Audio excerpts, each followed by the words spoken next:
Here we Whoa, welcome to something happened there. Always. Welcome to episode 318 of the Auto Detailing Podcast. I'm Jimbo, your host, and taking a seat with me today, literally face to face and through microphones, is Mr. Jason Rose. How are you, sir? I'm good, thanks. And face to face, but across several states, I guess, right? I know. I'm here in Denver, Colorado. Nice. Where are you? You look like you're in your garage. I'm in a basement. No, I'm in my garage, which is probably why I don't do a lot of video. It's because then I got this car behind me. You know what I mean? No, that's cool. I don't have a nice banner and the bottle set up and stuff. I was about to say, how cool is that? You have a car in your office as a prop. For yeah, this is for when I do demos. Maybe I just need to change how I say that, right? Like perspective.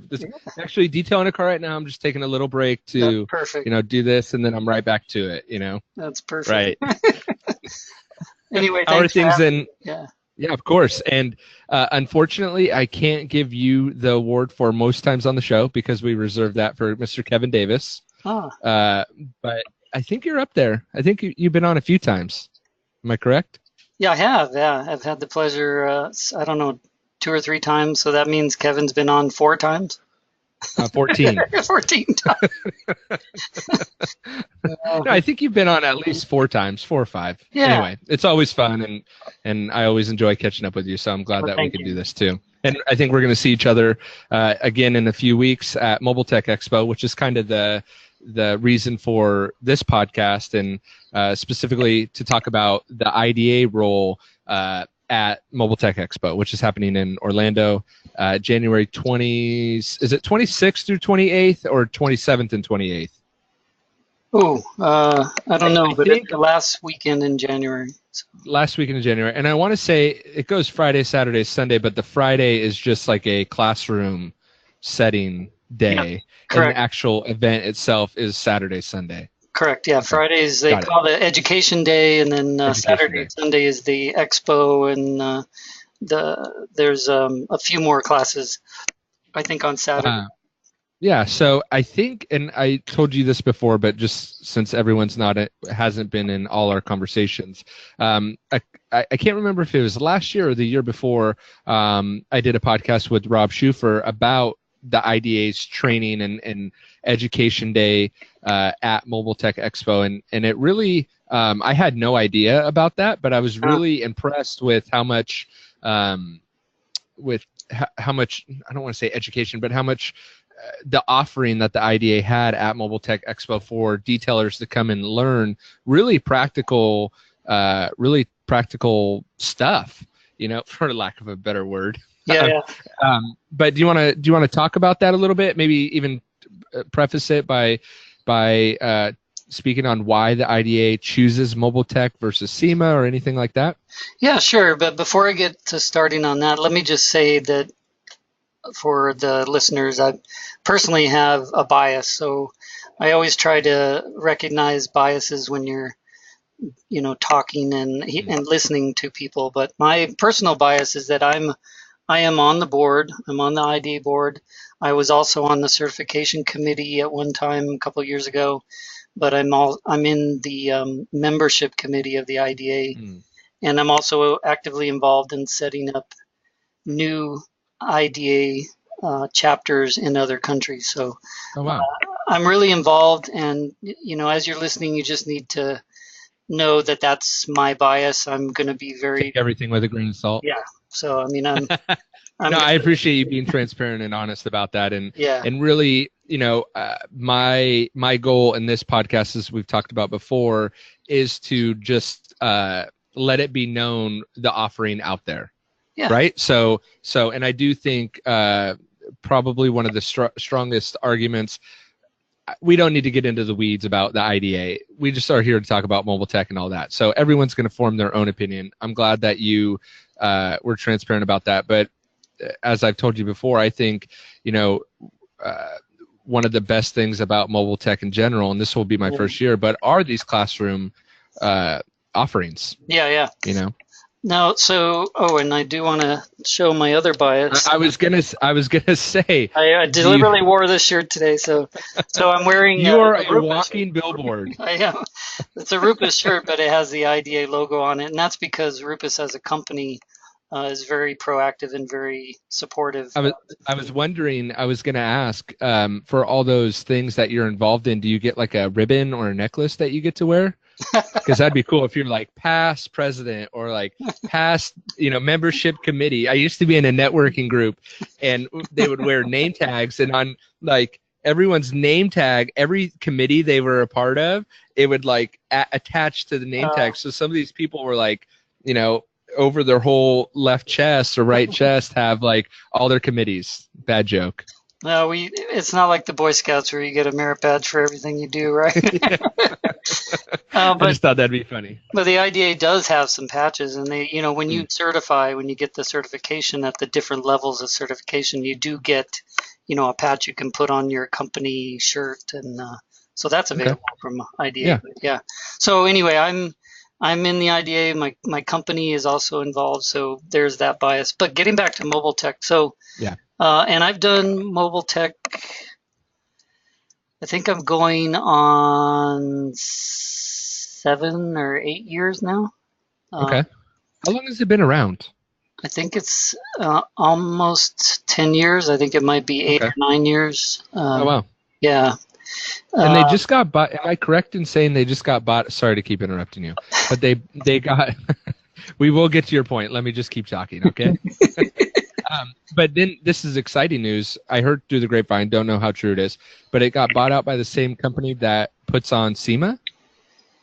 yeah. So the founders and the company that has been managing the event called Mobile Tech Expo, Kevin Halewood and his family business, which they are in the media business, but they're in the print like newspaper. And Okay. what they've done for many decades, actually, him and his family, his brothers, and I think his cousins. It originated in the United Kingdom, but it's basically a newspaper, a trade rag for detailing, and the PDR industry, the paintless dent repair. So anything mobile, automotive, mobile Mhm. mechanics, mobile electronics, mobile PDR, mobile detailing. So it started as a newspaper, and it grew. It went over the pond with Kevin and his family when they moved to the United States, and then they started this event. And Interesting. it was initially started primarily for PDR, mobile Right. businesses and PDR, but then it quickly grew into a detail segment. Now, why IDA latched onto mobile tech? It's a very interesting question that you asked. So SEMA, which is the largest automotive event, you know, in the In the world. world. Right. So why not SEMA? Well, SEMA, although it's a large automotive event, it's very broad in its scope. So there's many different aspects about SEMA. What's unique about mobile tech is that it's specifically for mobile businesses, but also specifically for PDR and detailing.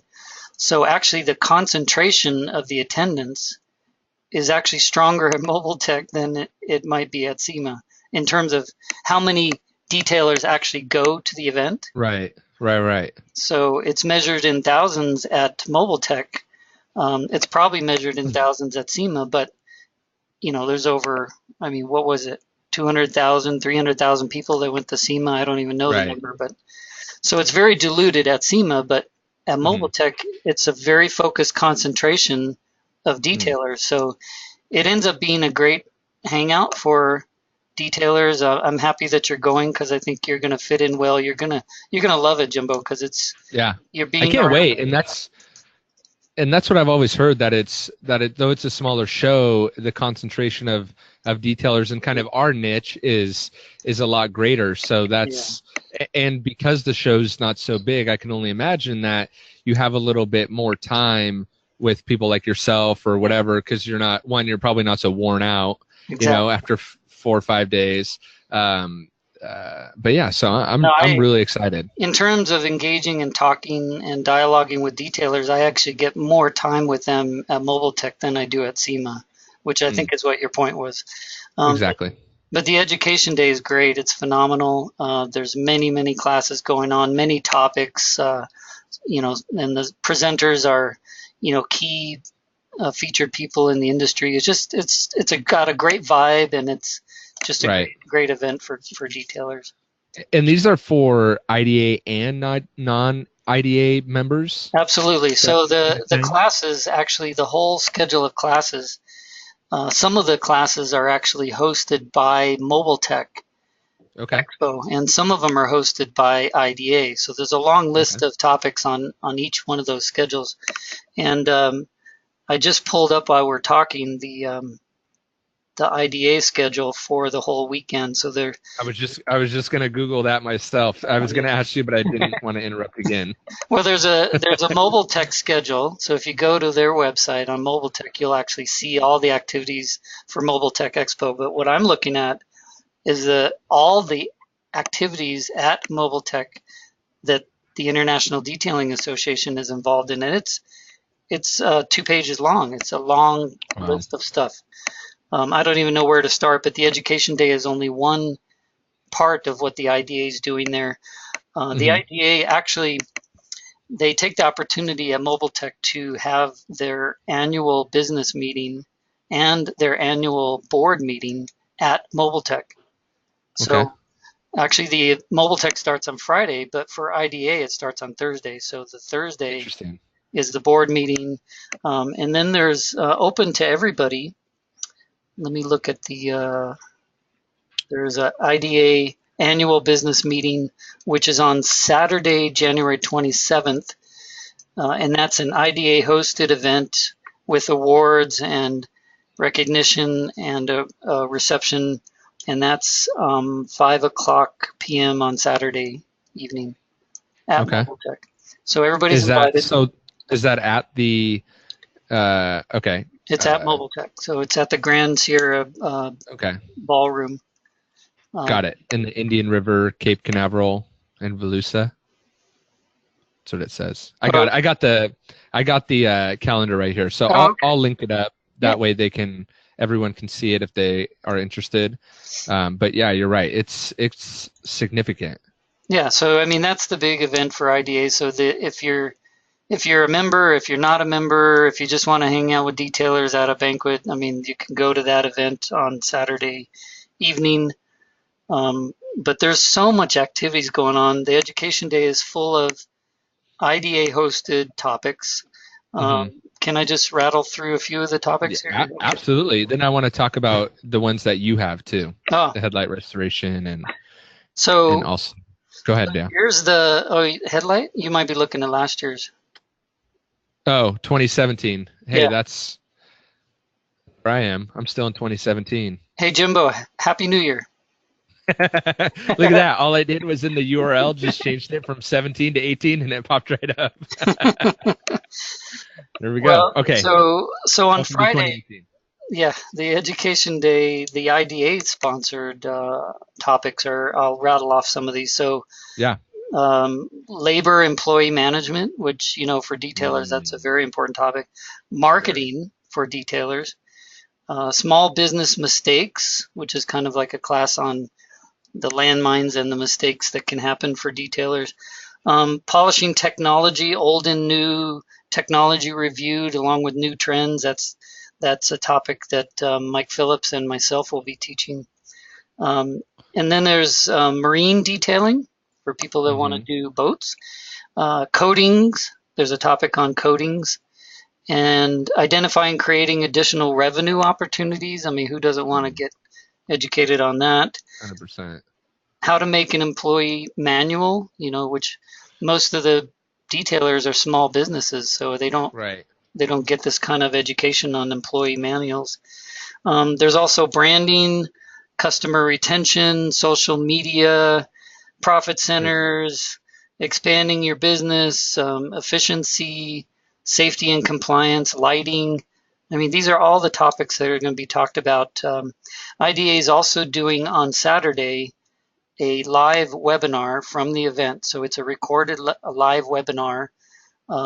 So people in the room we'll be discussing topics like I just mentioned, but it will be recorded and it will also go live to anybody not at the event, like other countries, other states. So it's pretty cool. So excited to see that, because that was one of the things that got brought up on last time when me and Rob did a podcast, and I'm like, Rob, these are great. I mean, all of these classes or segments, right, are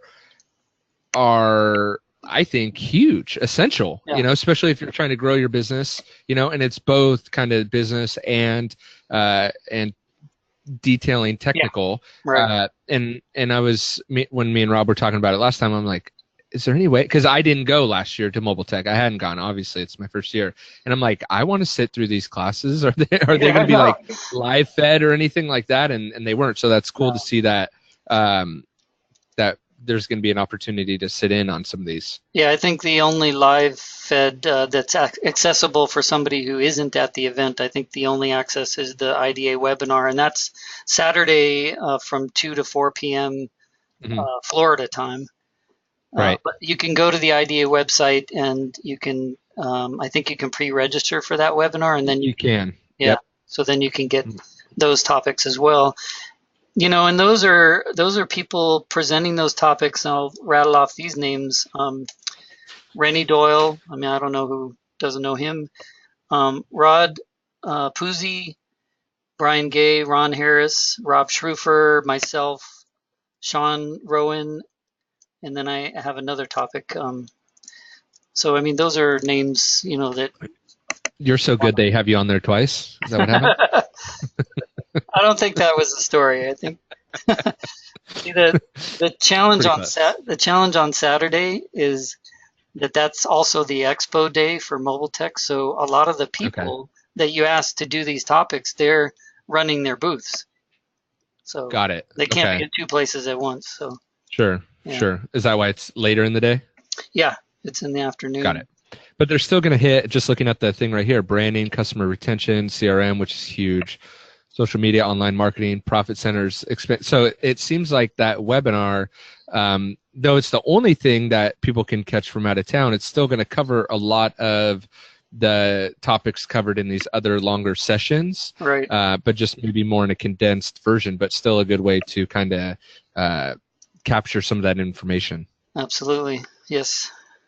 And the way I always look at that is like, as long as you get one gem, it was worth it. You know what I mean? Yeah.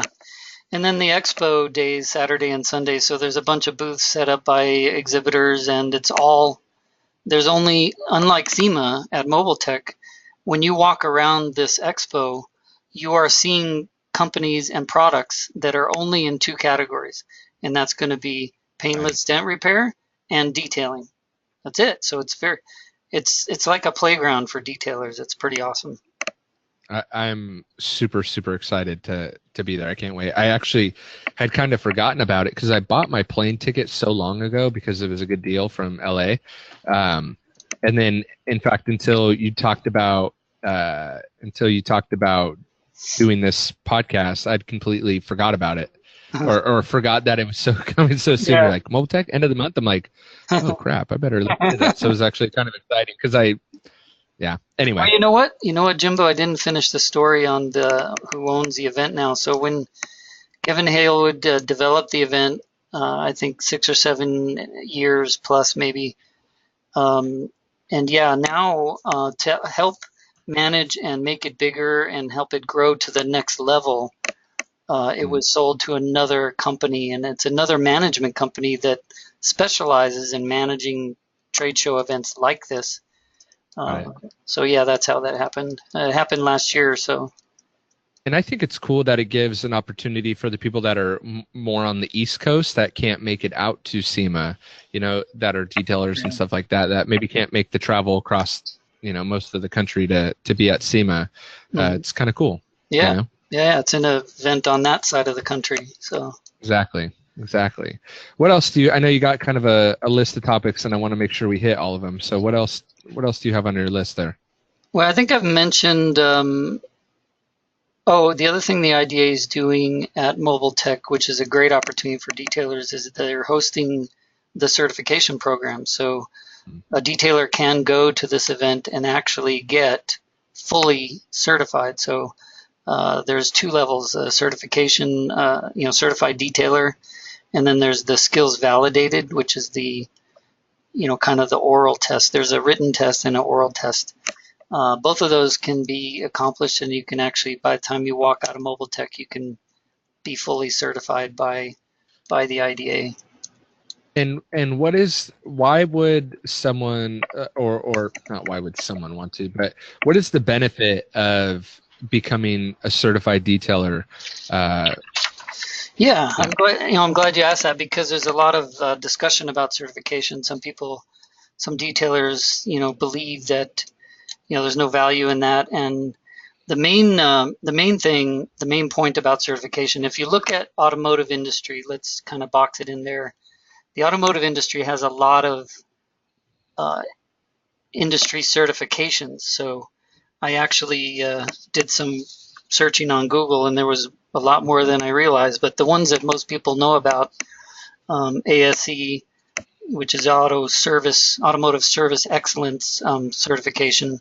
There's also ICAR. ICAR is industry certification for the collision repair industry. There's ISO, which is certification for manufacturing in the automotive industry.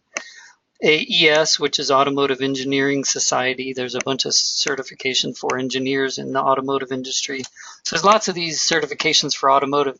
There's also certifications for plumbing and electronics, and even stone workers have certification.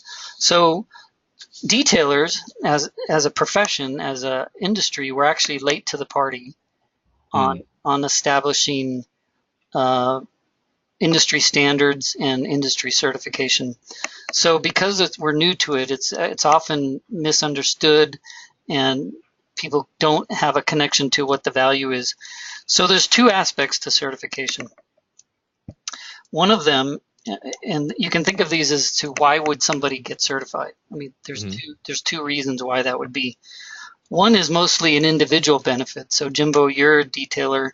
You would get certified so that you can establish your credentials, or maybe you're a self-motivated person that just wants the feathers in your cap, and you want to establish tangible verification that you know what you know. Okay, so you're not just somebody who knows stuff. You're not just somebody who knows how to do things, but you had a third-party independent certification that validates your knowledge. So certification, one of the reasons you might do it is simply because you want to have that validation for yourself. You may not even put the certificate on the wall. You just did it because, you know what? It's self-validation that I am certified. I know what I know, and I'm verified. The other reason is to be more outward about it and to actually show that off. So some detailers get the certification not so much for themselves, but it's as a marketing tool for their business. And that part is where it gets really fuzzy and gray with people, because IDA, relatively speaking to other certifications in the industry, is very new. So the consumer awareness, like Jimbo, if you talk to your customers in detailing cars, and if you said, hey, I'm IDA certified, they would look at you with deer in headlights and go, what? What are you talking about? Because they don't know what IDA is, and they don't know what that certification is. But in other industries where the certification is much more known, like if the average consumer at an auto mechanics place, if they said, oh, I'm ASC certified, somebody might actually know what that means. Right. And But do you think time has just helped with that, or why do you think that was? Time and budgets. Here's how it happens. So the way you get consumer recognition, and that's what that's called, IDA has a long path ahead of them to get that consumer recognition. But it's the biggest piece of the whole IDA thing in terms of benefits for a detailer. It's the biggest piece that is not established yet. But if you think of consumer recognition, how does that happen? Well, it happens one of two ways, or maybe both ways. One way you get consumer recognition is you throw money at that and you buy awareness. And companies do this all the time. They build brands, they build products that way.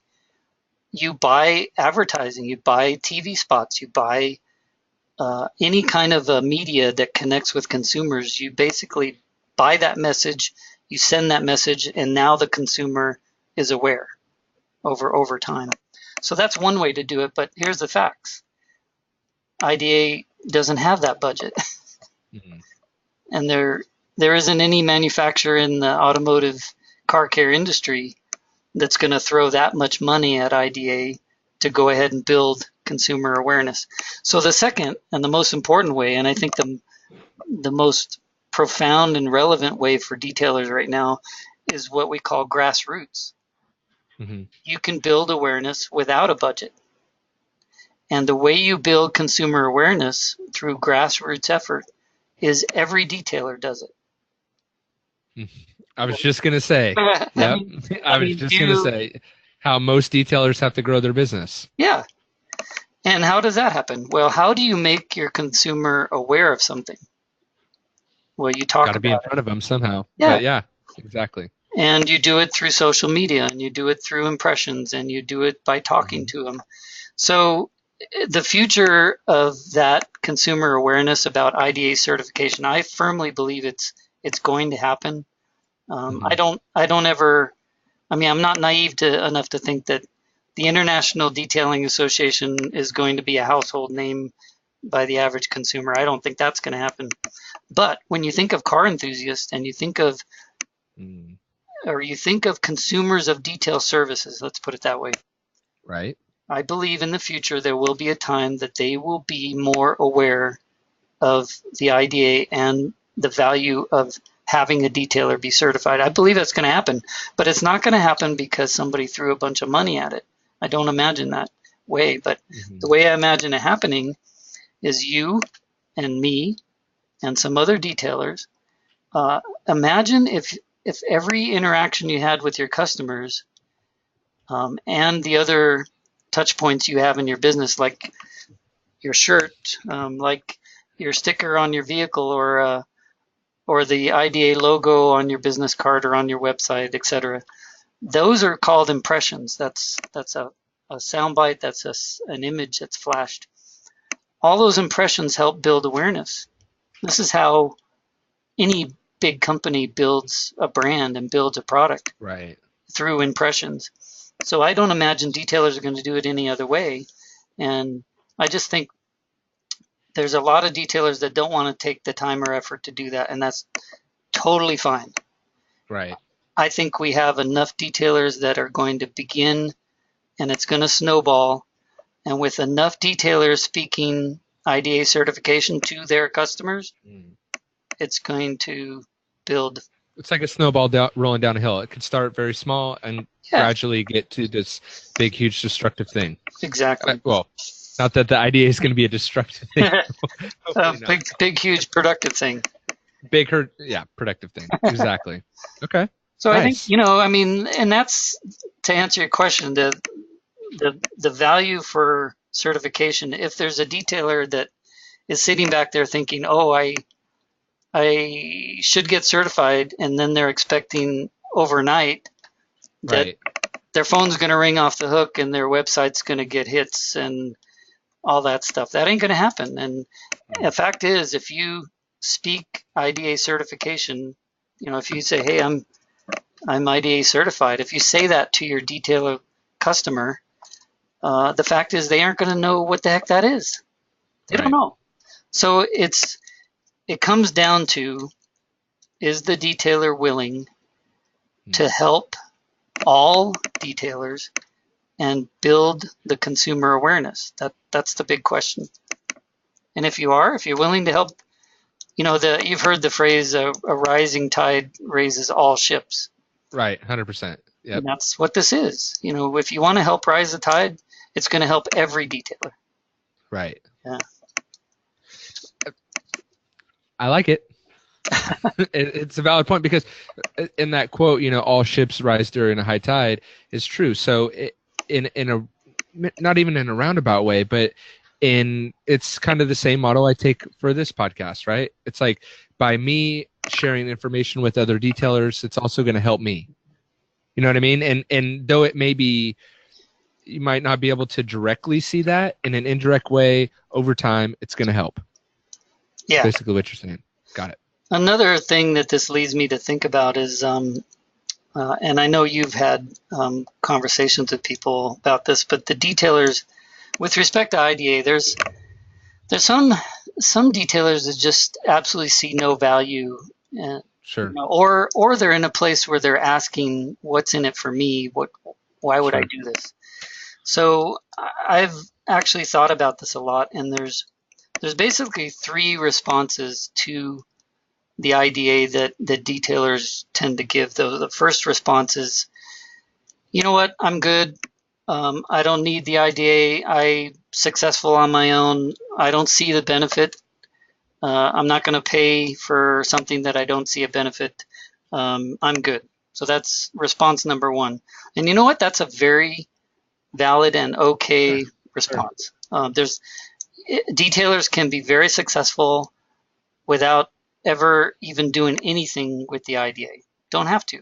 And so the second response we get is there are detailers that are intrigued by the IDA and they enroll, they actually buy the membership and they get enrolled. But then something interesting happens is they kind of sit back and just wait for the benefits to shower over them. So basically I paid my membership fee, so all of a sudden something's going to happen and my business is going to be better. Well, that probably is not going to happen. So you're leading to disappointment if that's where you're at. The third way that I see people respond to IDA is they enroll, they get the membership, and then they fully get immersed. They get engaged, they get networked, and they basically dive into the IDA. And what I like about that, because I'm more that person, but what I personally like about that is, in general, I think human beings have two ways that they deal with success. Any kind of small success, big success. But some people internalize success and they enjoy it and they say, one for me, and they pat themselves on the back and say, yeah, I'm cool. I did something successful. But then there's another group of people that when they achieve success, they want to turn around and help other people do that. They want to help other people achieve success. Right. And that's the third response I see into IDA is that there are those detailers that if you talk to them, they have that spirit about them that, hey, the reason I'm involved is because I'm all about growing our industry and I want to help other detailers. I want to help them be successful. And it's really truly an attitude and a spirit. And as the IDA begins to grow and develop, we need more of those people because that's the energy that it takes to build. So I do see those three responses, and each one of them is like totally okay, except that if you're, I'm concerned and I feel bad for those people that enroll, and then they just expect something to happen. So to me, that's kind of like, Jimbo, are you involved in a health club? Like, do you have a health club membership where you go work out somewhere? Yeah, used to. I'm familiar. You're aware. I'm familiar with those places.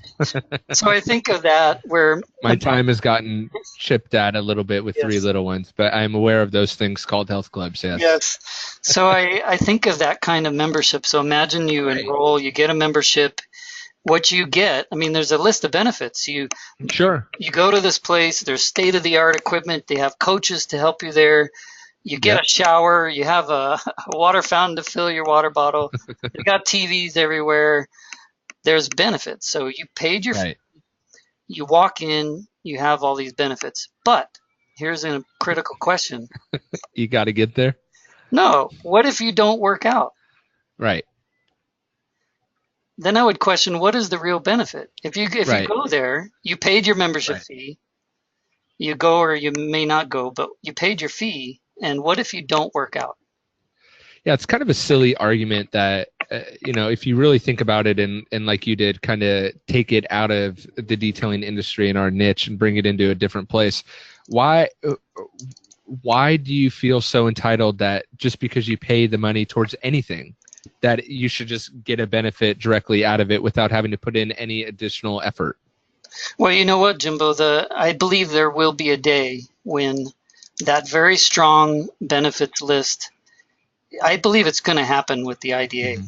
As the detailing industry grows and as IDA grows stronger, there will be a time where somebody can pay a membership fee and boom, they will have benefits drop in their lap. I believe that's going to happen. I don't think it's right now. I think right now is the grassroots building time. This is the phase of building, and it requires people to me, what I think of is buying a ticket to a football game. Okay, there's two ways you can buy a ticket to a football game. You can go watch a football game, or you can go to a football game and get on the field and play with a team. Right. So what's needed now with the IDA are people that love football, want to get involved, but we need players that are going to get on the field and play and actually work it. It's not like the health club where you buy your membership and you don't work out. You have to buy the membership and jump in and work out, and then oh my gosh, things are going to happen. They will. They're going to happen for you. I guarantee you, and you'll see this at Mobile Tech when you go there, Jimbo. You're going to talk to some IDA people that are just fully pumped and engaged in this. And they never ask, I shouldn't say never, but they don't think about what's in it for me. Right. It's what can I do to help build this whole detailing thing. And that's the spirit that I just love about it. And people can be successful at detailing without the IDA, like I said. People can actually grow their business. They can even help other detailers if that's what they want to do. And you and I, we're aware of detailers that actually do help other detailers, have nothing to do with IDA. So if you have that spirit about helping other detailers, you can totally do it without IDA. All the IDA does is it gives you a vehicle and kind of a community to express that. If you want to help detailing grow, this is it. And I was thinking about that because we had talked about that of people wanting to help. There's plenty of people that want to help other detailers without the IDA, right? Yeah. And that's fine. But I was just thinking about this in the shower, so I was thinking about you in the shower, which may be good, may not be good. You may not want to be aligning yourself with me anymore. No, but I was thinking, and I'm a big fan of kind of thinking this way. Why does it always have to be either or? Why can't it be both? Why can't people help other detailers with the IDA and without the IDA? Yeah. Like be a part of it. And maybe it's kind of being like half pregnant. You can't do it. But, my thought is for the people, wanting to help detailers, but without the IDA, why not just do both? Yeah. Like help detailers with phone calls or Facebook groups or whatever you currently have going on, podcast, but then also help them within the IDA. Yeah. I almost said EDA. Not sure what EDA is. I'm sure there's an EDA somewhere. There probably is. But no, you're absolutely right. I think the degree and level that somebody gets involved with IDA is a full spectrum. It could go from, absolutely nothing, pay your fee and do nothing, or it could be, full submersion, which is where I'm at. But sure. Anything in between. And we actually have a lot of members in IDA that do that. They buy the membership. They might put the logo on their website. They might have it on their credit card or their business card. Credit card, that might be kind of cool. IDA credit card, it's coming. Oh. Yeah. What else you got on your list? That I think that's it. Unless you had questions. No, I mean I think one thing just to kind of go back and not to beat a dead horse, but I really just feel like these and I say this coming from a spot where I get hit with the questions on the back end of like, how do I scale this thing? How do I hire employees? How do I do this? How do I do that? Almost all those classroom settings that you talked about are questions that people write in to me about. So I know that they're pressing issues, for our industry. So I just think, man, especially if you're within driving distance to Orlando at the end of the month, it's a weekend thing, which is really cool. But even if you're not, it would be worth the investment to really get to these classroom settings and really learn and help. You really do have to look at it like an investment, but just like a tool investment, just like a liquid investment, just like a pressure washer investment. It's all, it's so crazy to me that people are willing to invest so much money into stuff that doesn't really won't help them land a client. Yeah. And I feel like so many of these, and I was dancing a fine line right there, but but it seems like all these classroom settings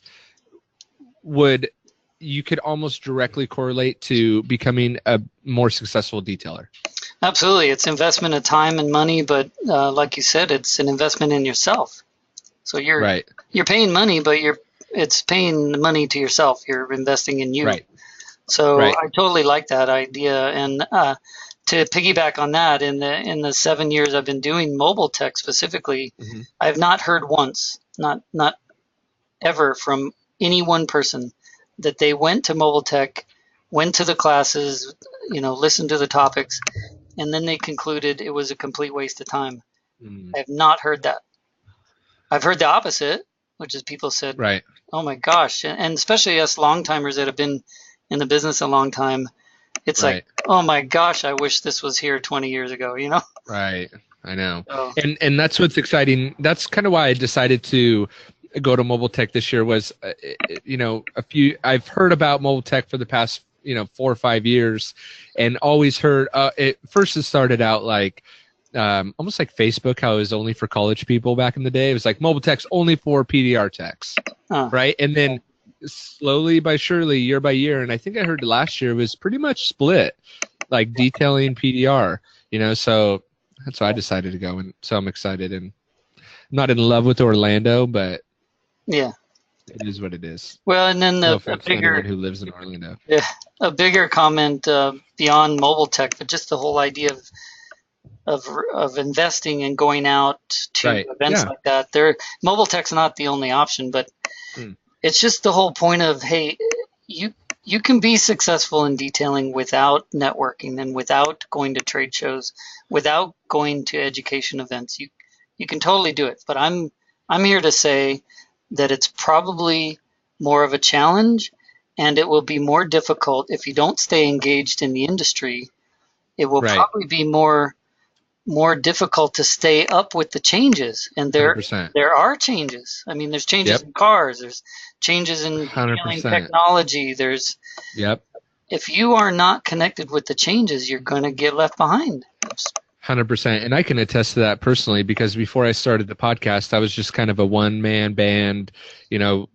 I liked cleaning cars, but I didn't really I don't think I was a part of one detailing Facebook group. I just didn't care. And then in doing the podcast, it kind of thrust me into all these different circles.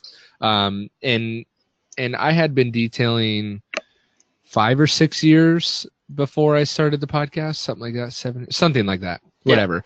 And I could, just giving validity to your point of that, I probably have learned more over the past 3 or 4 years being networking, and all these events are fun and kind of a stress relief and a way to break away and stuff like that. But I've really, kept up on a lot of technology because of going to these shows and interacting with people, and plus got to hang out with cool people like you and make good friends. Well, thank you. And by the way, that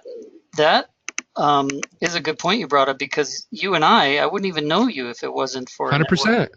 For you. And we used to live relatively by each other, kind of. Throw from each other. Yeah. Mm-hmm. But it was networking that brought us together. Your podcast brought us 100%. Together. So, you never know.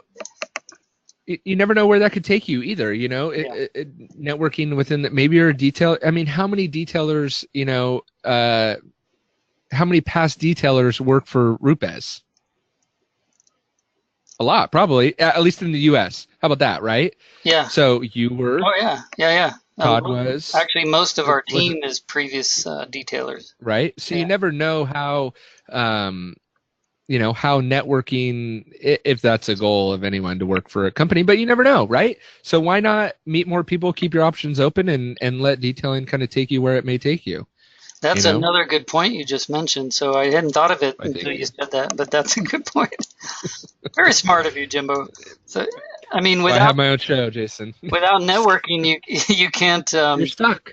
you can't have those relationships that can take you to a different place.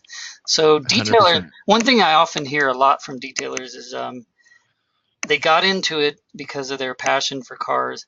Then they developed a business, so they had to, like, if they didn't have it already, Right. they had to develop the business mind. But Right. then there's always this point. I shouldn't say always, but often there's a point like 5, 7, 10 years into it where they think, what else? What's the next thing? What's the Right. next level? They're looking for Yeah, something else. sure.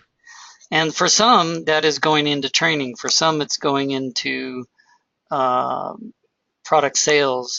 For some, Hmm. it's going to a manufacturer. But there is life after detailing, and you can Hmm. still have your passion for car care, like I Sure. do. I mean, I'm a living 100%. example. I Yep. started out as a detailer, and now I have the privilege and the blessing. I get Hmm. to go around the world and teach people how to polish cars. But 100%. but it's without networking, without having those relationships. I'm not going to say it would have been impossible to get where I'm at, but A lot harder. a lot harder. So Because if it, and yeah, 100%. And I could go on, doing that same story of, it's just, it's good to have connections across the board, you absolutely, know? yeah, So, yeah, I think we did it, Jason. What do you think? yeah, very cool. Thank you so much, Of Jimbo, course. for having me on and hosting. And I I love this topic. I love talking about IDA. So Before you hit to stop recording, if people want more information about the IDA, I'll link up the schedule of events in the show notes if people want to click that, which is on the IDA website. But just say they want more information. How could they find the IDA? How can they reach out to the IDA? All that good stuff. yeah, so IDA's done a very good job of parking a lot of information on their website. So the website I'll tell you, but I guess you can Yeah, post but it and yeah, you can give it sure. to them. But it's www, the word the hyphen ida.com. So it's the dash ida.com, and you'll get into the portal of all the IDA information. Awesome. And if you become a member, you get the newsletter, monthly newsletter. There's monthly webinars. There's all kinds of great stuff just to kind of be engaged with. And by the way, the IDA is primarily the leadership and the management of the whole association are detailers. Right. So it's detailers for detailers. That's what that association's all Mm, about. I So love it. cool I thing. think we did it. Yeah, thank you so much. And I will. Of course. I'm looking forward to seeing you at Me too. Mobile Tech. I think you're And gonna love it. I'm gonna come to that thing on Saturday night. Cool. Awesome. So, alrighty. I think we did it. Okay, thanks so much, Jimbo.